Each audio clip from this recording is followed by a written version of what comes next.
ফলাফলের খাতা শূন্য রেখেই চ্যাম্পিয়ন্স ট্রফি শেষ করল বাংলাদেশ। এখনও নাজমুল হোসেন শান্তই বাংলাদেশ জাতীয় দলের অধিনায়ক। কদিন আগে চ্যাম্পিয়ন্স ট্রফিতে নেতৃত্ব দিয়েছেন তিনি, কিন্তু তাকে আর টি-20 অধিনায়ক হিসেবে দেখা যাবে না। নিজের এই সিদ্ধান্তের কথা বাংলাদেশ ক্রিকেট বোর্ডকে জানিয়ে দিয়েছেন নাজমুল। এখন তাই অবধারিতভাবেই নতুন অধিনায়ক খুঁজতে হবে বিসিবিকে। কে হবেন সেই নতুন টি-20 অধিনায়ক? আজ মিরপুর তৃতীয় বিভাগের বাছাইয়ের উদ্বোধনী অনুষ্ঠানে এমন এক প্রশ্নের জবাবে ফারুক আহমেদ বলেন, যারা এখনও দলের বাইরে নয় এরকম কাউকে আমরা অধিনায়কত্ব দেওয়ার চেষ্টা করব।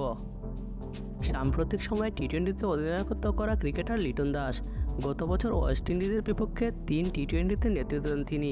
2023 সালে সাকিব আল হাসানের কাছ থেকে অধিনায়কত্ব নেন নাজমুল। এরপর কেবলই লিটন দাসই অধিনায়কত্ব করেছেন। বিসিবির সভাপতির কথা অনুযায়ী তাই নেতৃত্বের দৌড়ে লিটন দাসের পাল্লাই ভারী।